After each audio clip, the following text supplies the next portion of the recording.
see right now, without LeBron, Lakers are struggling. Let me tell you about the team I hate, all right? I know the Dallas Cowboy fan is here, so I had to make sure he knew how much I hate this team. I'm ready. I've often said that the people who run baseball, they try very hard to ruin it. I'm from Brooklyn. I don't have a problem saying it to his face. Oh, from Brooklyn. Hey, guess any.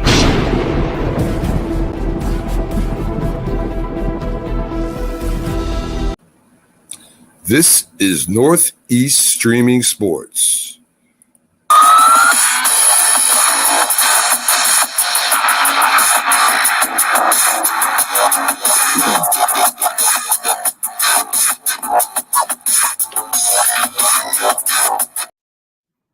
Good evening, everyone, and happy Friday Eve. Happy Valentine's Day to everyone tuning in today.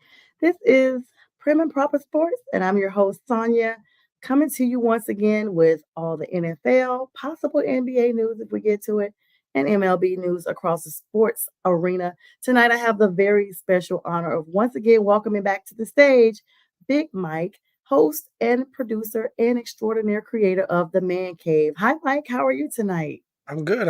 How about yourself? I am doing well. Thank you so much for joining me. I hope your day has been amazing. How's the weather out there in Ohio? It's all right. I mean, it's starting to get cold because it's, gotten dark now. So it's starting to hit them low temps. Yeah, those low temps are something else. And by the way, speaking of low temps, go ahead and download the Roku app and find Northeast Streaming Sports so that you can find 24/7 sports without the cost of cable. Shout out to Mac and Linda, the producers over there who make this platform possible. So, and for you all tuning in on YouTube, please comment, say hello, come on in, as well as Facebook and all social media platforms. All right, Mike, we got a lot of stuff to cover tonight. Unfortunately, we have to start out with a little bit of sad news. The Kansas City Chiefs, who were celebrating their Super Bowl win today in Kansas City during the parade, which was packed with lots of spectators, including children, school age, and young children alike, when an act of violence has occurred. Right now, there are 3 gunmen in custody and 21 people have been shot, including one person has been deceased. This just seems to be the narrative in America, unfortunately, whenever there's some large event that you can't help but be feeling uneasy, but you should not feel that way, especially at the height of such a celebration. What are your thoughts?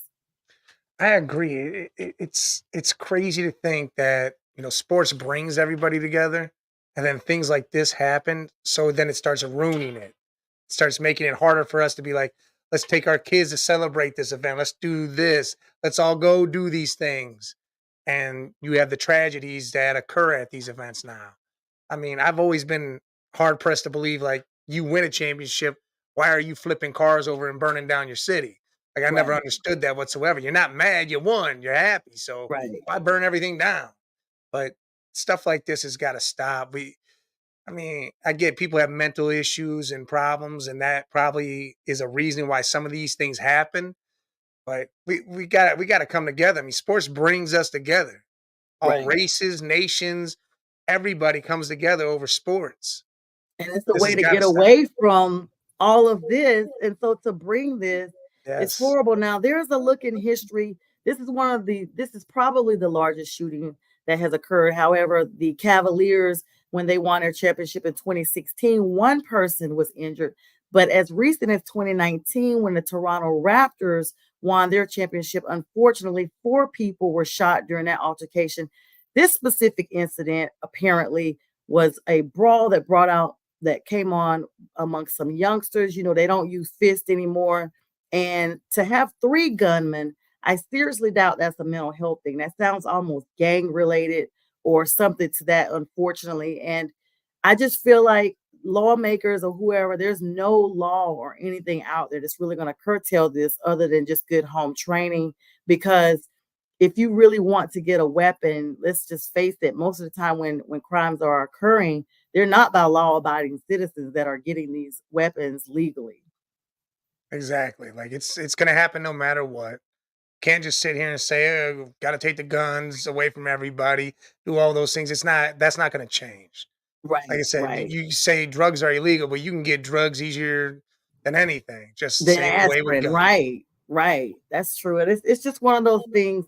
So of course, I mean, I hate to be cliche, but our thoughts and prayers are with the city of Kansas City, and especially whoever that person was that is deceased, their family and friends, and all those people who are currently being treated at Children's Hospital. Go figure. They said it was packed with at least 15 children out there. All those people who are suffering from gunshot wounds and who are being currently treated, and the doctors and nurses that are administering to them. The Chiefs probably do need to come out and make some type of public statement. I was on with CJD Simone earlier, the painkiller, along with Mac and Jim Jeffcoat and Bo, and they all were agreeing like this is one of the situations that, you know, it just needs to be addressed. I don't know if it's going to slow it or curtail it, but a statement needs to be made. I mean, this is absolutely devastating. So again, our thoughts and prayers are with that organization. Another shocking news this afternoon, prior to the shooting coming out, looks like the 49ers have decided after losing the Super Bowl that Kyle Shanahan was quoted as saying Steve Wilks does not fit the 49ers regime. How does someone who leads you to the Super Bowl suddenly just not fit? I'm confused, Mike. Help me out here. I need a scapegoat, and he's it. That's exactly what this is. I mean, they're saying, oh, well, the scheme, blah, blah, blah. Listen, here's the deal. He had the Niners in the top 5 defense all year long. I mean, they were doing crazy things on defense. So you can't say all of a sudden, oh, well, we had a 10-point lead. It's all on the defensive coordinator. No, no, no, no, no, no. Listen, Right. Kyle Shanahan, to be honest, every single bit of this blame is put in your hands and your hands alone, because anybody that has the top rusher in the league, the running back in the league, and comes out and throws the ball 6 times in 2 drives after halftime, that's your fault. Your fault, Right. because you should Right. have ran the ball at least 3 times. I mean, I'm not understanding why, 4 times to be honest, not understanding why you didn't do that. I'm also confused on the whole, how did your team and you not know the rules for the Super Bowl overtime? Because KC Yeah. said they knew it in, they were training in training camp knowing this stuff. I mean, come on. Let's stop doing all this blame game and well, Steve Wilkes, you just no, come on. That defense was rolling in that first half doing the thing. It was the offense that slacked and put all the pressure on the defense. And again, no holding calls for an entire game for a team. That's something else in itself. But Right. can't blame that all on Steve Wilkes whatsoever.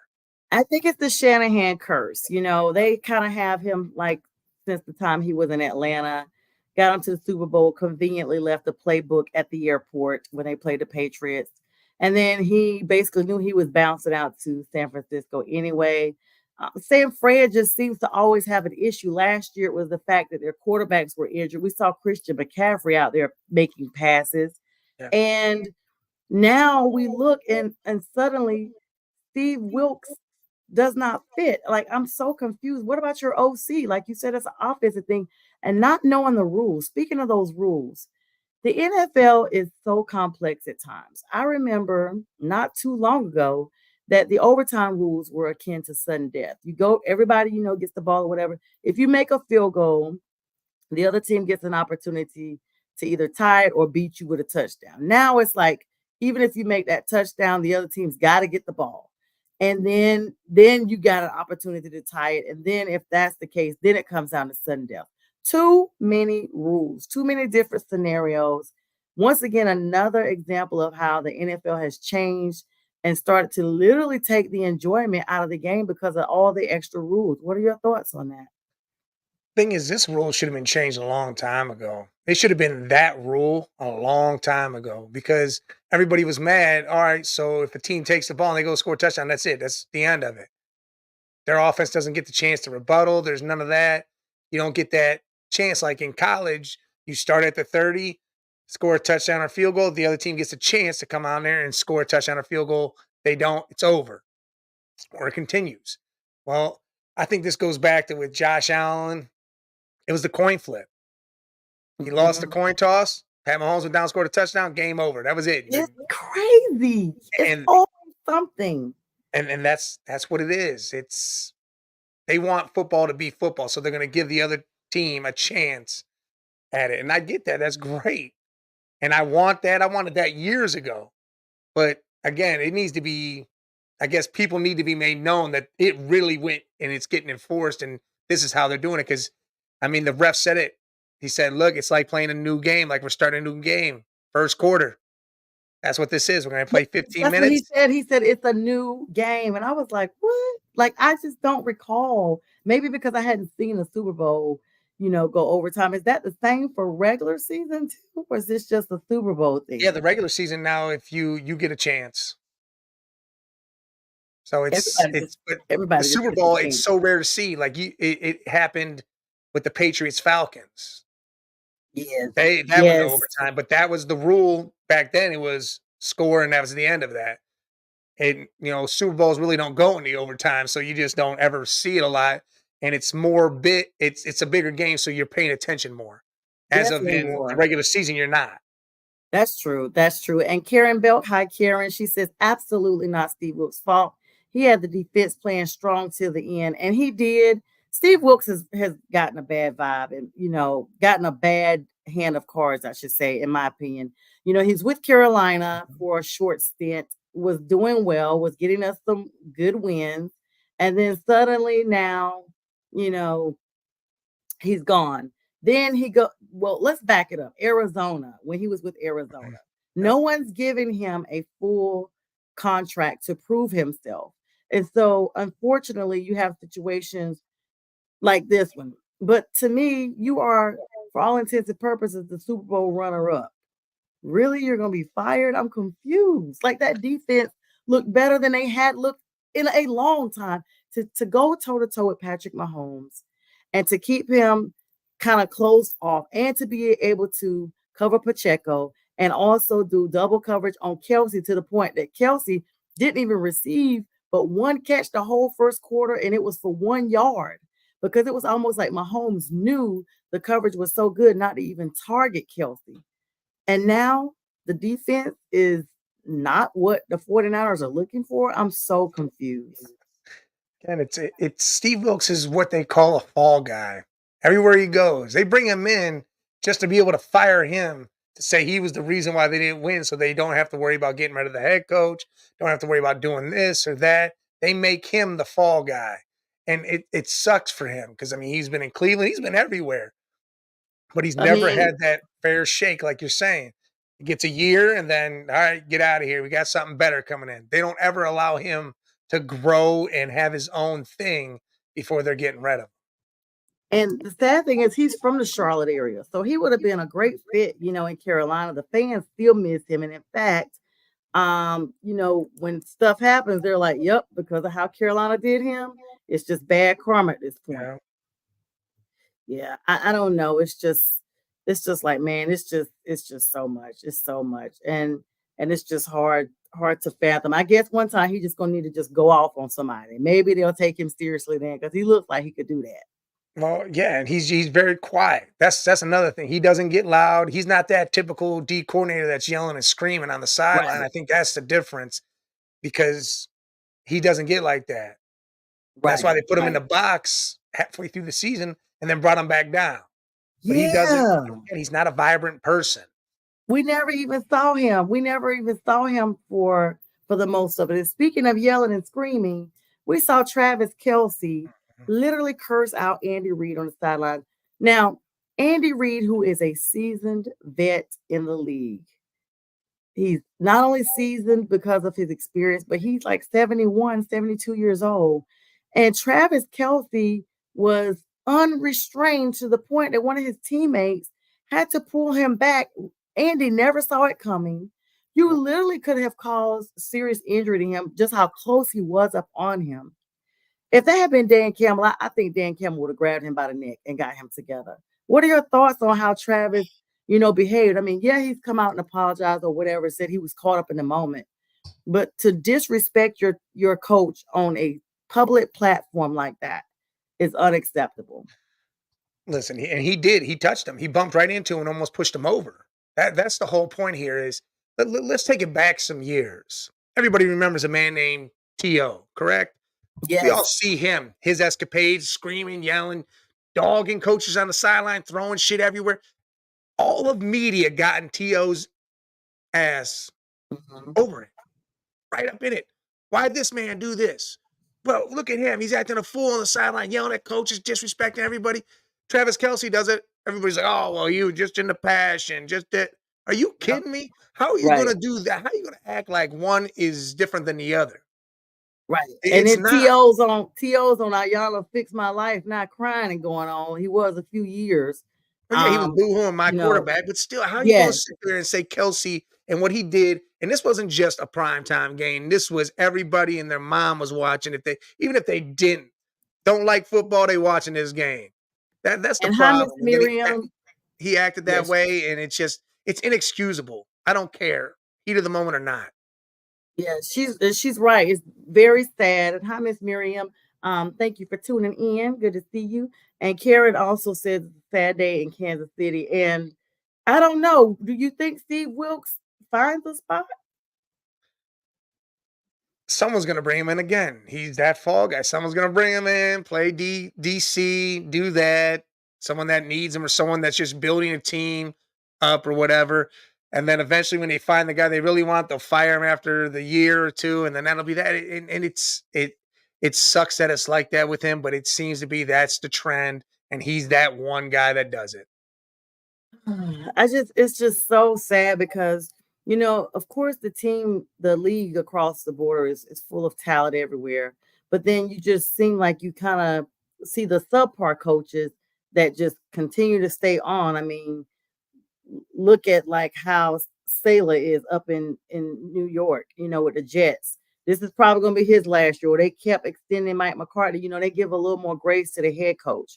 But then and they say defense wins championships. Like they literally could have won this game would it not been for offensive fumble by Christian McCaffrey, who's blaming himself now. Now that the adrenaline has gone down from the game, he's having an opportunity to look at exactly what happened. Big, big, big fumble.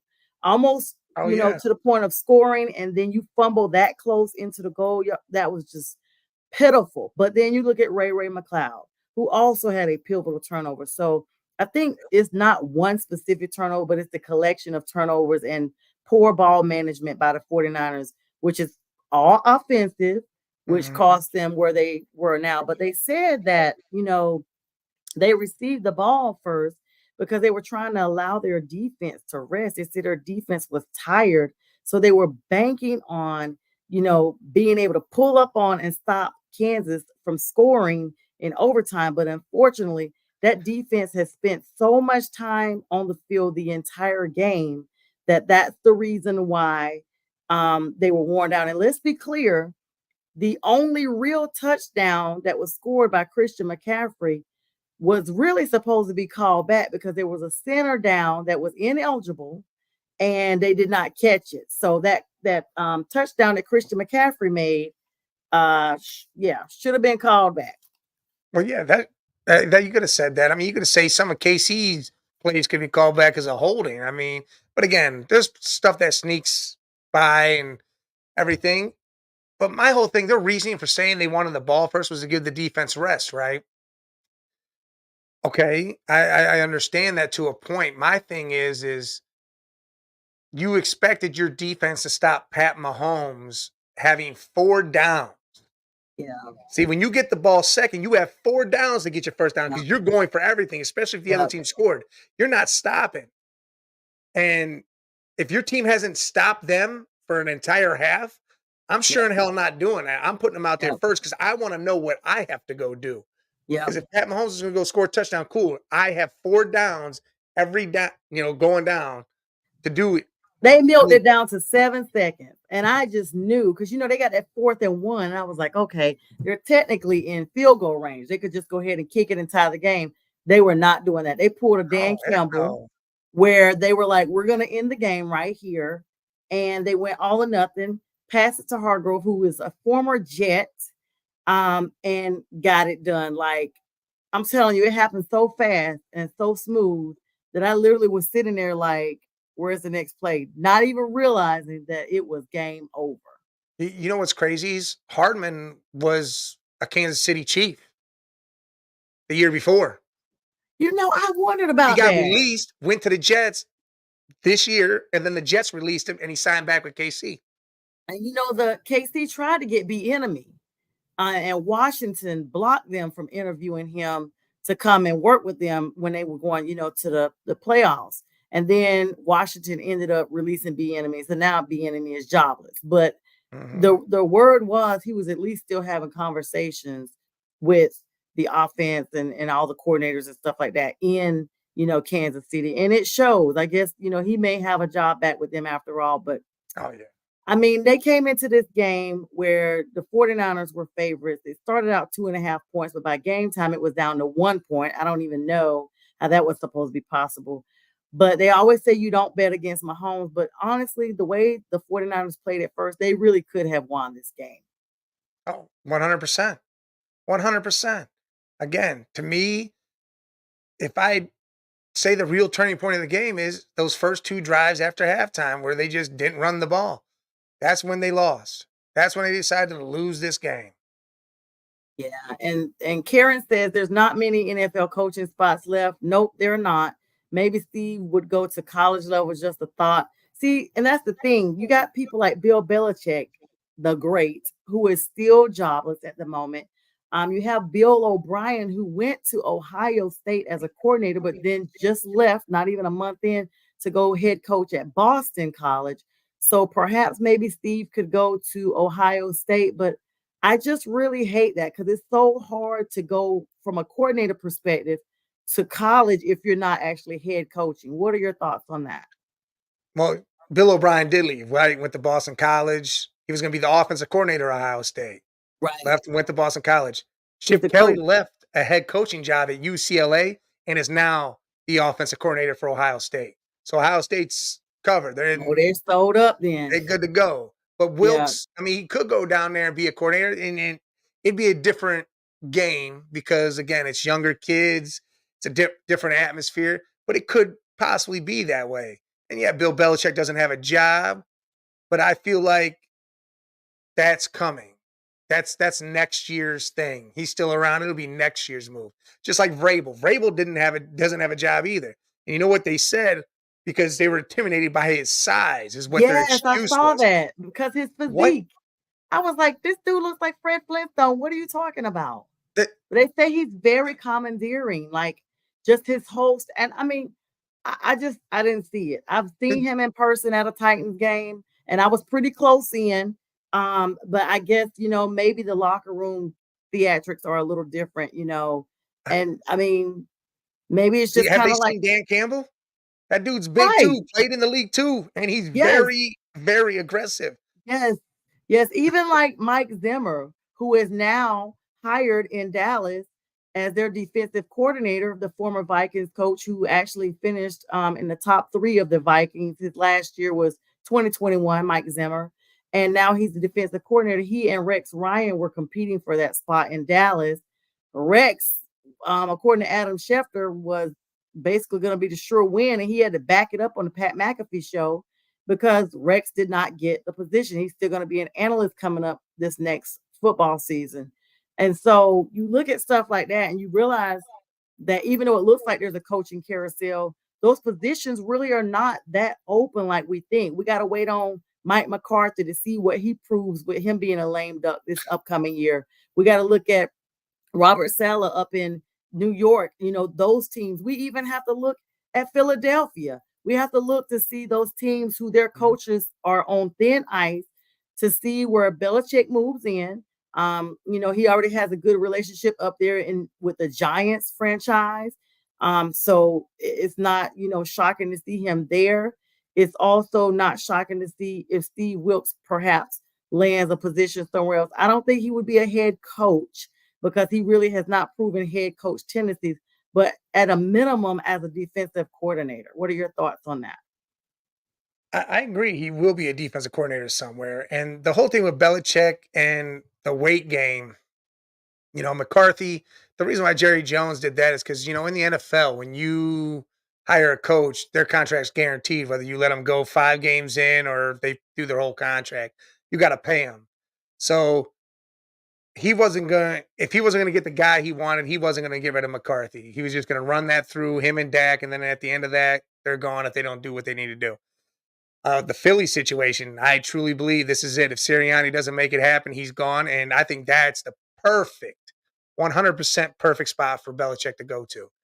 It's already got the skill position players. It's got people. It's got his defense. He just work on some stuff, bring in who he wants. I think that's the perfect landing spot for him. And I thought they were going to have, Karen brought up Ron Rivera. I thought that the Eagles were contemplating speaking with Ron. I don't know what happened with that.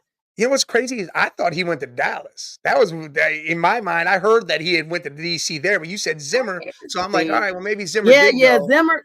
Well, let me just make sure. Let's just make sure because I know it's you're not probably all right because I don't pay attention to a lot of Dallas stuff. Coordinator. So Ron Rivera.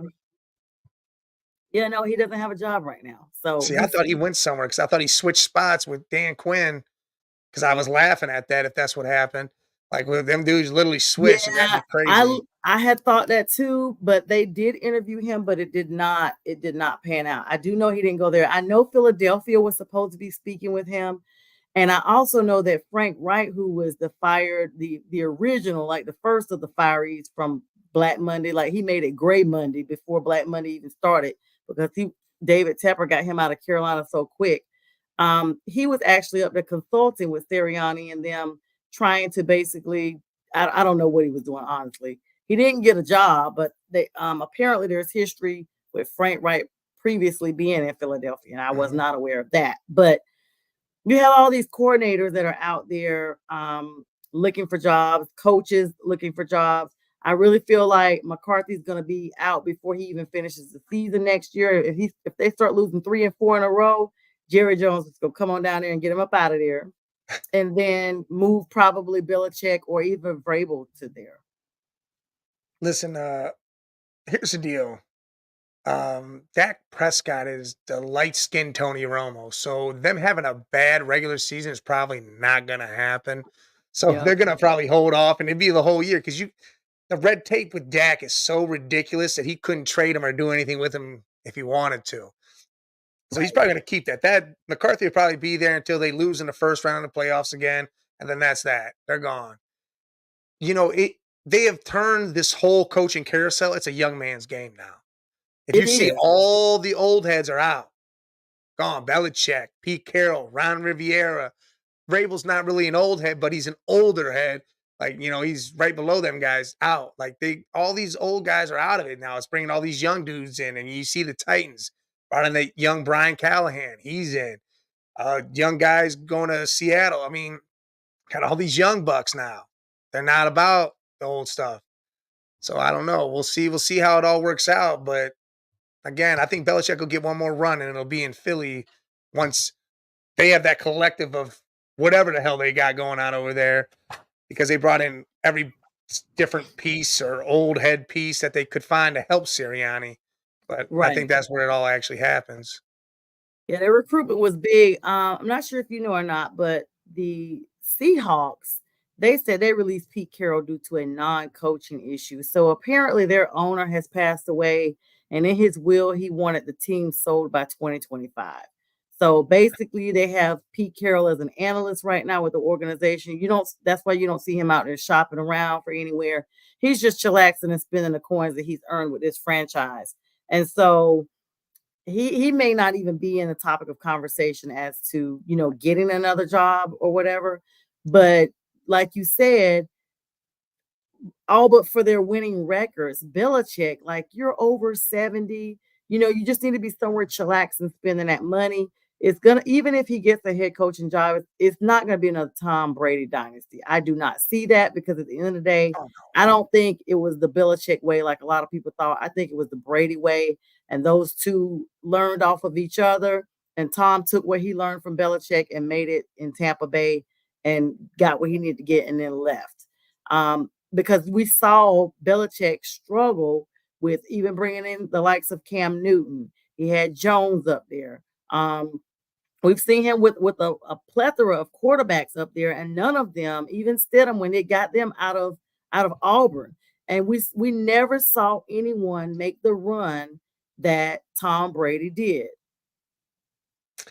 My thing with that is people need to understand Belichick's not an offensive guy whatsoever. Whatsoever. He won Super Bowls being a defensive coordinator for the Giants. He doesn't like the offensive side of the ball like that. Doesn't care for it. If you think about Brady and his Super Bowl wins and how it all came about, he had some of the best defenses. And he had guys that that Belichick coached up that probably would have been nothing without Belichick. So yeah, Brady did a lot, but I believe Belichick helped him with that defensive side of things very much. Because if you think about it, Matt Castle, when Brady went down, Matt Castle went, what was it at 16? He went 11-5 or something that year that Brady went down. So it's not like it can't be done. I just also think he had a bunch of trash he kept wheeling in there. Cam Newton at his age or at where he was, to me, Cam Newton was just that one-hit wonder.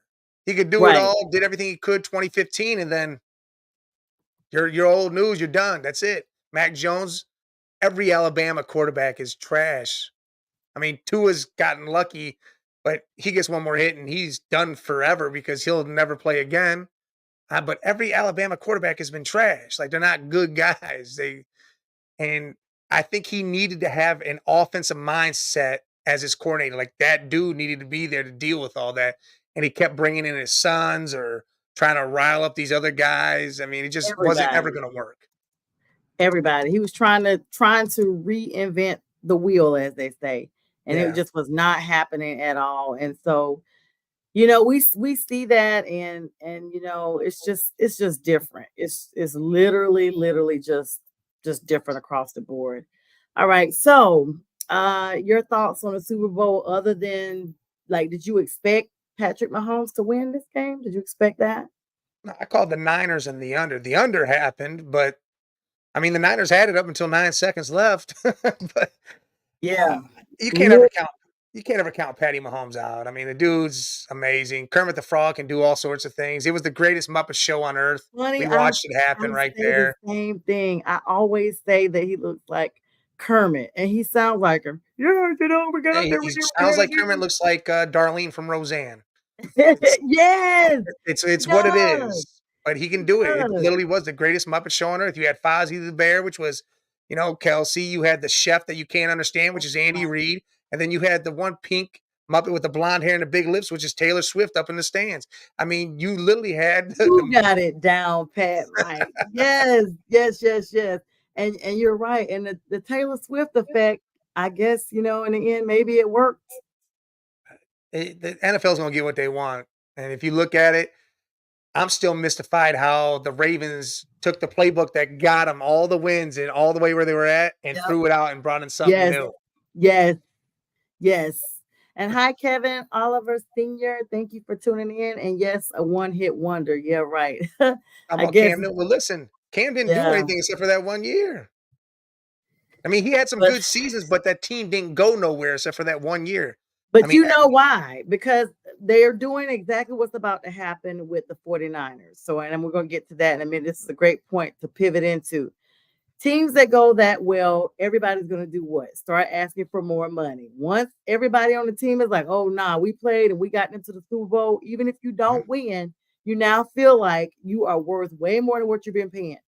So they imploded our team. They literally got rid of Jericho Cotchery, Benet Ben Wickery, Thomas Davis. I mean, everybody from the nucleus, except for like Luke Kuechly and Greg Olson, they stayed behind and Cam stayed. But we got rid of some really big weapons. Jonathan Stewart, Josh Norman. Like, it was a list of people that they were from gone. that big team that was that big team. So now we look at what's happening with San Francisco. Brock Purdy is earning about $700,000 a year right now because it's the end of his rookie contract. Brock's the quarterback. No, he's not Patrick Mahomes, but he got him to the Super Bowl, and he's going to be asking for what? More money. Then you look at Brandon Ayuk, who is also at the end of his contract. He's gone. They just renewed him for one more year last year to extend him, and he's already on social media like, Yeah, he's gone. I basically realized I'm going to be gone, because not only that, San Francisco does not have the salary cap to pay these people in addition to the players that are already there, like George Kittle, who's already there and in place. Mhm. And then you look at all these other people. Christian McCaffrey now is established. You got to pay your main people to stay your main people. And now Brock has to get this money, even though he may or may not be the quarterback of this franchise. But Brock doesn't have to get paid for a couple more years. I think this is the end of his year. This year coming up is not the No, last he year. was a rookie last year. 2022. Yeah, so so it was only 2 years into his rookie deal. So let's just double check, because I read somewhere where he's got one more, and like in 25 they'll be looking at. But yeah, he'll have to at pay him. I'm pretty sure. I thought, well, maybe they only do 4-year contracts. So what? Yeah, that might be right around then. But yeah, I think you're gonna give him his money. But again, like you said, everyone else is already locked up. Ayuk's gonna go. They're gonna let him walk. They're gonna bring in somebody else. I mean, you can go get a Calvin Ridley for cheap, and the guy's talented. Bring him in. Bring in a Tyler Boyd. And even bigger than that. So while I'm looking this up, they're actually saying that the bold prediction is that the 49ers move on from Brock Purdy and rehab star Kirk Cousins to come in. Yeah. They're saying this is a possibility. Kirk Cousins' name has been transcended around the league to come into Atlanta, to possibly come in after, Dak got himself so sold up. Nobody can move him until it's time for him to be moved. But, Dak's going to be coming up next year, the end of next year. And so, yes. And hello, beautiful bearded bastards. Hello to you, females or guys. Triple B. Yeah. B. And so, it's going to be interesting to see, because like I said, we see these teams literally imploding. We see them imploding all the time. Like, they just can't seem to let a team go back to back. Listen, if the 49ers decide to somehow move on from Brock Purdy, that entire Niner faithful, bang, bang, Niner gang will go irate. Yep. So, no, there's no way they do that. And Kirk Cousins already told Minnesota he would take less to stay. So unless people are going to offer up some good-ass draft picks or something nice, Kirk Cousins is probably going to be Minnesota next year. Unless Minnesota says, nah, we don't want to take less. We're going to draft somebody. Well, cool, draft somebody. But then you still, before you used to have a rookie quarterback sit. See, everybody needs to start falling in line with what Green Bay does. You had Brett Favre, you drafted Aaron Rodgers 3 years later. Guess what? Aaron Rodgers is a starter, star. Draft Jordan Love, he sits for 3 years. Aaron Rodgers leaves. Guess what? Jordan Love, star. Right.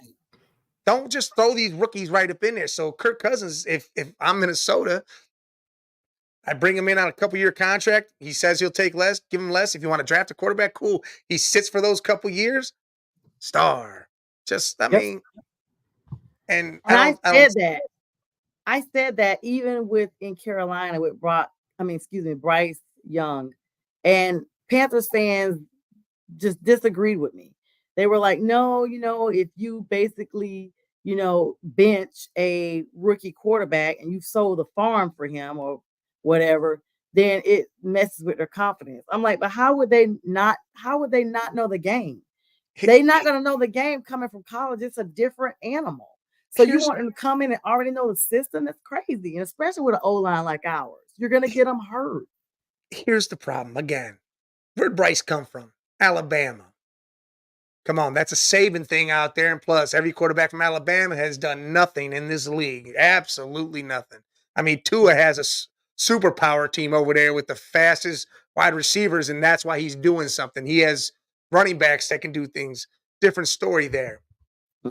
You guys should have started Andy Dalton. Just let Andy Dalton play and put Bryce there and let Bryce sit, because, again, NFL is faster. It's a lot crazier than the college is. And he is small. He is short. and your Very offensive tiny. line is trash, and he's lucky he didn't get killed. So they should have sat him, let the red rifle play, let the year do his thing, because you guys weren't going to do anything anyways this year. So allow him to learn, watch the speed of the game, and maybe, all right, halfway through or towards the end, get him out there and let him get some gameplay. But you guys literally set him up for failure already Yep. because you threw him out there right to the Tigers, and them Tigers ate. Yep. And I said that, and people disagreed with me, and I was like, no, he like our O line is A shiny trash. new toy thing. You're setting him up to fail. Yeah. You're setting him up to fail. No one, I've been in groups, no one wanted to hear that. Oh no, like now we see we only won 2 games. So maybe, next time seeing will be believing. But I digress because now the damage is done and we are at the end of a season. Thank God. At the last game, Mike, I cried. I don't know if I was crying because I was so happy it was over or so sad that once again we're losing another game. But it was like so emotional last year. And I was just like, I'm just so glad this season's over with. See, I'd have been So crying glad. because y'all lost all that and are getting nothing for it because it goes to the Bears. That's what I'd have been crying about. Like, You holy know shit. what? Whoever, when the Bears got ready to trade that pick, they looked at the situation. They had somebody to come in and analyze. And they were like, let's see. They have a horrible O-line. They're getting a 5'9" quarterback. They're getting an Alabama quarterback.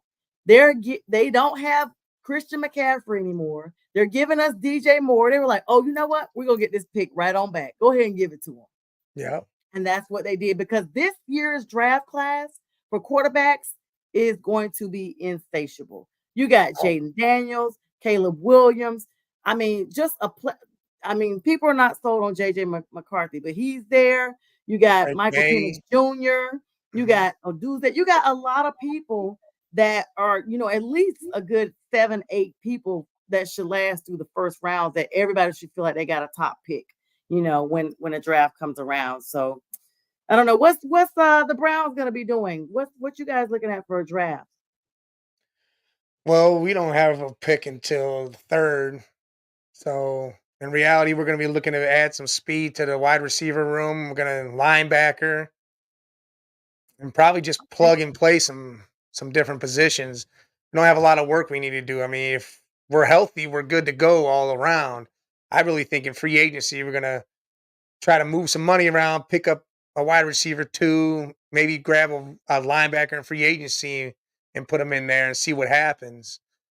But that's definitely good. What's the situation with the quarterback? What are you guys going to do there? No, Deshaun.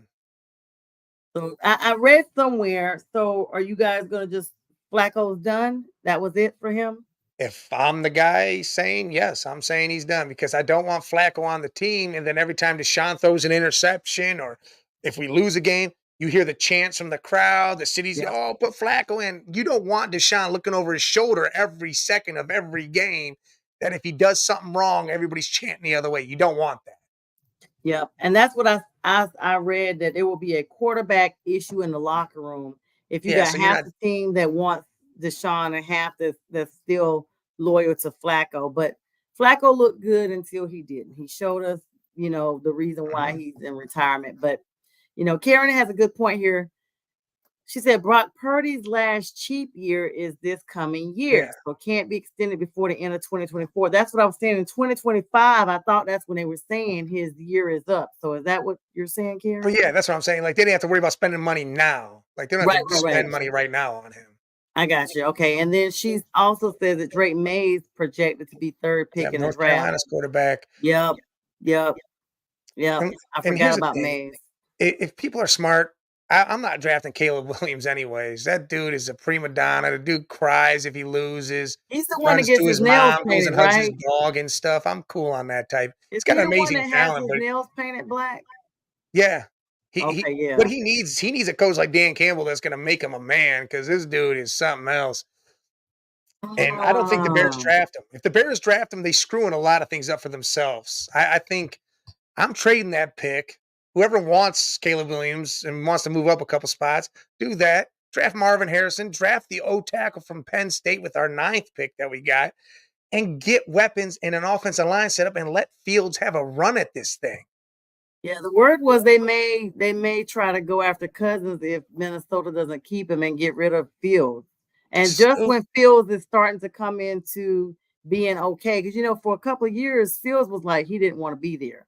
yeah. And speaking of being there, before he came, we had Mitchell Trubisky who went to the Steelers. Steelers just released Mitchell Trubisky on yesterday. So now Mitchell I guess he'll be back up somewhere. I don't know. That quarterback situation in Chicago has been horrible since they had Jay Cutler. Like even with him, he didn't care. I don't know when the last time they had a really good quarterback in Chicago. They're a defensive team anyway, but nonetheless, that I don't know. I feel like just when Justin, literally no pun intended, just when Justin is saying, hey, I'm good to be here, that's when the talks are being considered about them with this number one pick. Because with them having a number one pick, they could really get a lot for it, more than what they got when they gave it to Carolina. Yeah. Yep. So, And again, if they're smart, they keep Justin. He's already, you don't got to pay nothing right now. You're already paying him. Let him play. Put another weapon out there. Build up your line. And again, in a couple years, if Justin ain't it, then Justin ain't it. Then you get a quarterback. But at least you have everything set then for that quarterback to come into. Not, hey, when you get a quarterback, still not have the line, still not have no weapons, and still suck. yeah, there's a lot of teams that need a quarterback. You look at New York with that whole DeVito and Zappi and all those guys up there. New York needs a quarterback. Mhm. Atlanta needs a quarterback. I mean, those teams are not high in drafts. I think Atlanta will be drafted number 7 or 8. 8, They'll yeah. probably be lucky if they get Michael Penix Jr. by the time they draft, unless they're able to switch and give up some people. What are your predictions? I know the draft is a few weeks away, but I mean, it's really not that long away when you think that we only a couple more weeks before February is over and the draft comes up in April. What are Yeah. your thoughts on, teams that need a quarterback? Where do you see people going as far as these top 3, 4, 5 quarterbacks that are to be drafted? Well, I think someone trades up to get Caleb Williams, so he'll go one regardless. And unless the Bears say screw it, we're just going to keep it and take Marvin Harrison if no one's giving us what we want. But Drake may probably go to Washington or Jaden Daniels, and then Jaden Daniels will go to New England. That'll interchange, so it'll be 3 quarterbacks right off the rip. Mm-hmm. And then you got the Cardinals; they're not drafting a quarterback. You Right. got the They're Chargers; good with they're not Kyler. drafting. They're not drafting a quarterback. They got Herbert. Um, if I'm right, the Giants are right there. So the Giants are going to take a quarterback. And then 7, I forget who it is, but they're not doing that. Falcons at 8.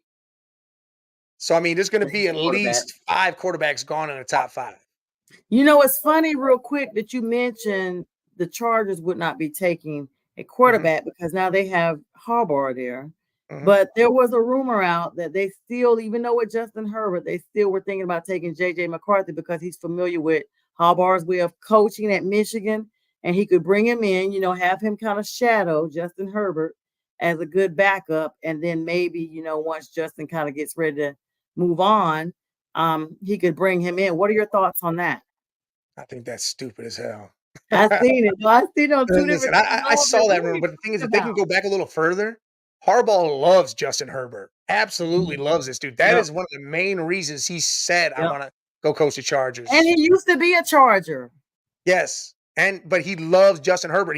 In college, he said it before. He But loves Justin Herbert's look at game. look at their initials, JH.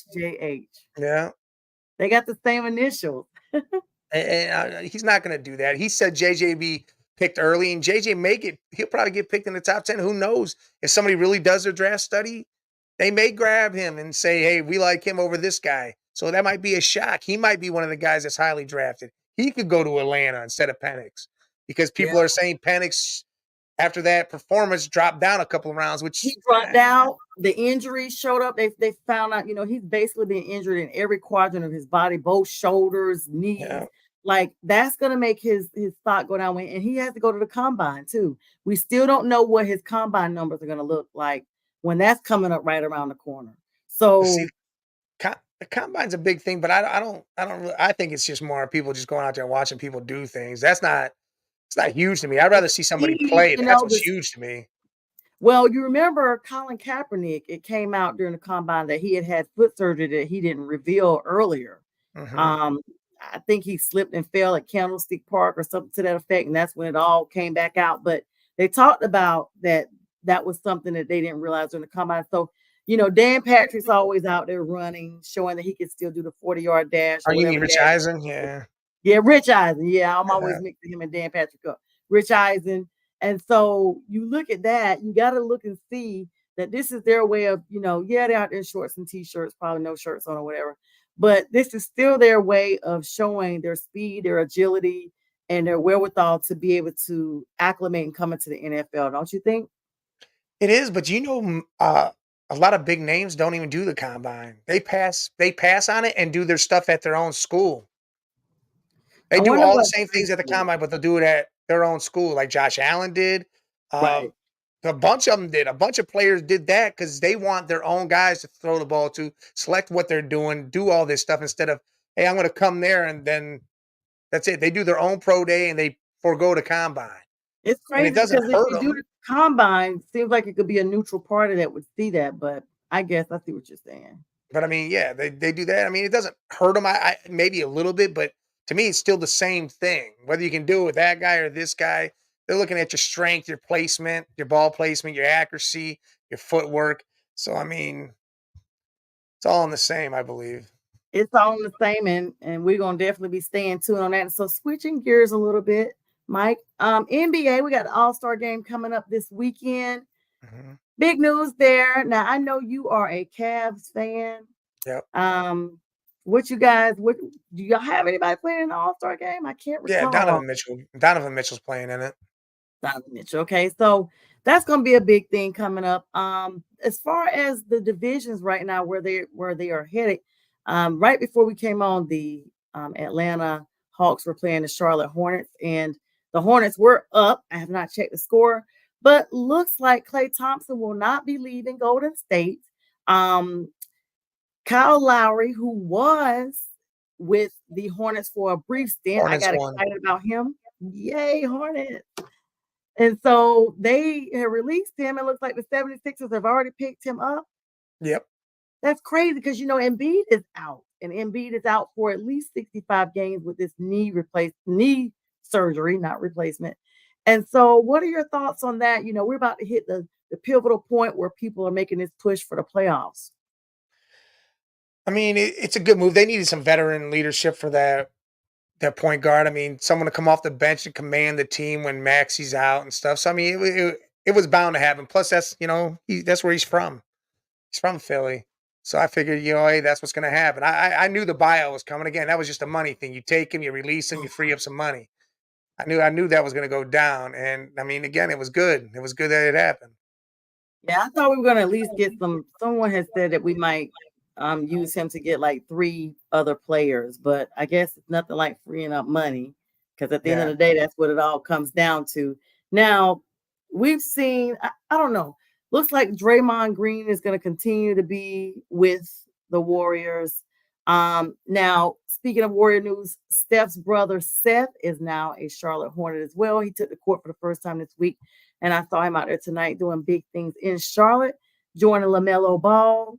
And so, they're getting it done up there in Charlotte, as you said. What was that final score, Mike? It was 122 to 99. Yes, way to go, Hornets. Way to go. All right. So like I said, we got the All-Star game coming up this weekend. Doc Rivers is getting a chance to be the coach of the East, only because even though Boston's number one, the Boston coach Manzula last year coached, and you can't coach back to back. So even though Doc Rivers is like probably 1-6 or 1-7 now since taking over, he's actually going to be coaching the Eastern Conference in the All-Star games. That's crazy. That's horrible. It's all because Adrian Griffin was going to coach it and then he got fired. That is stupid that they did that. Dumb. To be honest, they should have gave it to JV Bickerstaff then. Yeah, I If, mean, you got rid of Griffin, and it seems like the trajectory is spiraling down worse. Like yep. Like, this is crazy at this point. And so we see all these musical chairs because we saw a lot of people moving around right before the deadline. So, what are your thoughts on that? I mean, the deadline's done. It's all done. Everything's done. But I thought more was gonna happen. I was Yeah. shocked. I thought the Lakers would have did something. I thought the Heat were gonna do something. I thought more things were gonna move around, and it was like crazy that nothing So really happened. quiet. Barely It was a anybody. very quiet trade deadline. It was all right, average moves. The Knicks did most of the moving, which they have the pieces to do that. So the Knicks got way better, and they're gonna be better. But yeah, everybody kind of just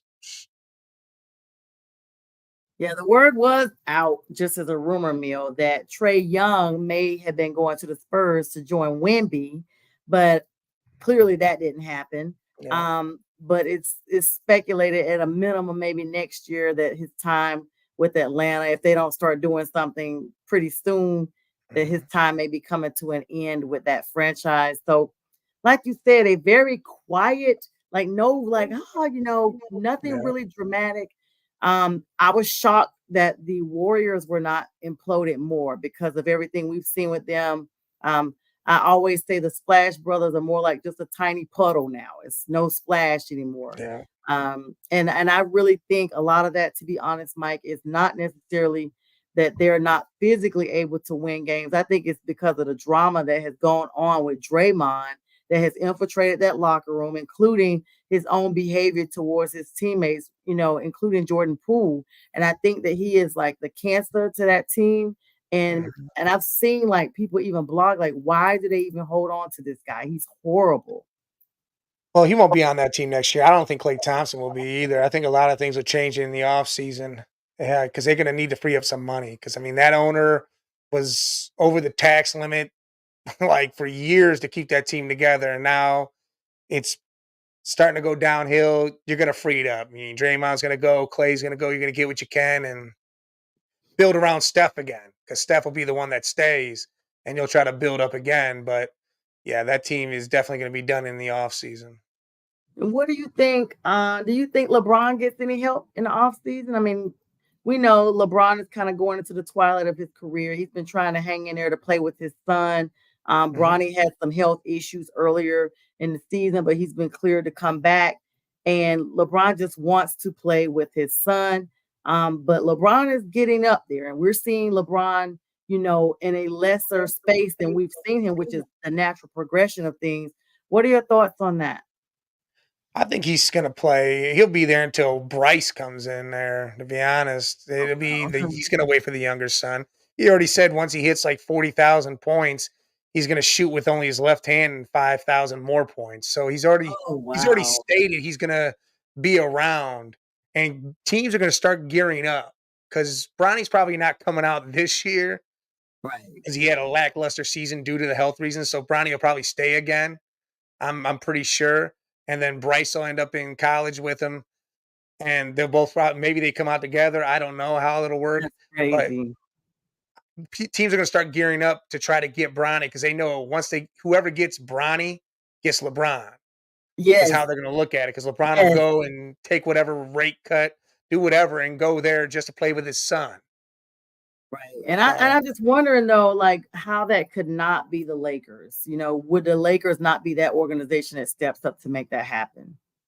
they should, but you got to think you're gonna get LeBron who's aging, but the dude's still giving you 25, 7, and 7. That's better than most players in the NBA Right, still at the age of right. 39. So you're gonna get Bronny, you're gonna get his dad, and he's gonna make Bronny better. So possibly you'll have yourself a team ready to roll. And then when LeBron's gone, you still have Bronny, who's gonna be way better than he was because LeBron's gonna make sure he is. So teams are going to be like, if you want him, we're taking him here. You better pay up. So Yeah. again, it's going to be one of those things. People are going to nosedive straight to get that ball in their court so they can be the pick. And they're definitely, talk about power in the name. They're definitely, Mhm. playing for that James name and definitely something to stay tuned and keep an eye on. All right, Mike, this has been a great time as always. Oh, yes. Unfortunately, our time has come up. And everyone, please stay tuned on Roku, Northeast Streaming Sports, your center for sports 24/7. There's other shows coming up after this. And thank you, everyone, for all your comments coming on. Karen, BBB. We got Prim and Proper Sports. We got everybody on here that joined us tonight. Miss Miriam. Thank you very much, everyone. And we bid you all a very, very, very good night. And I will see you guys tomorrow night at 7 on this same station. Good night. This is Northeast Streaming Sports.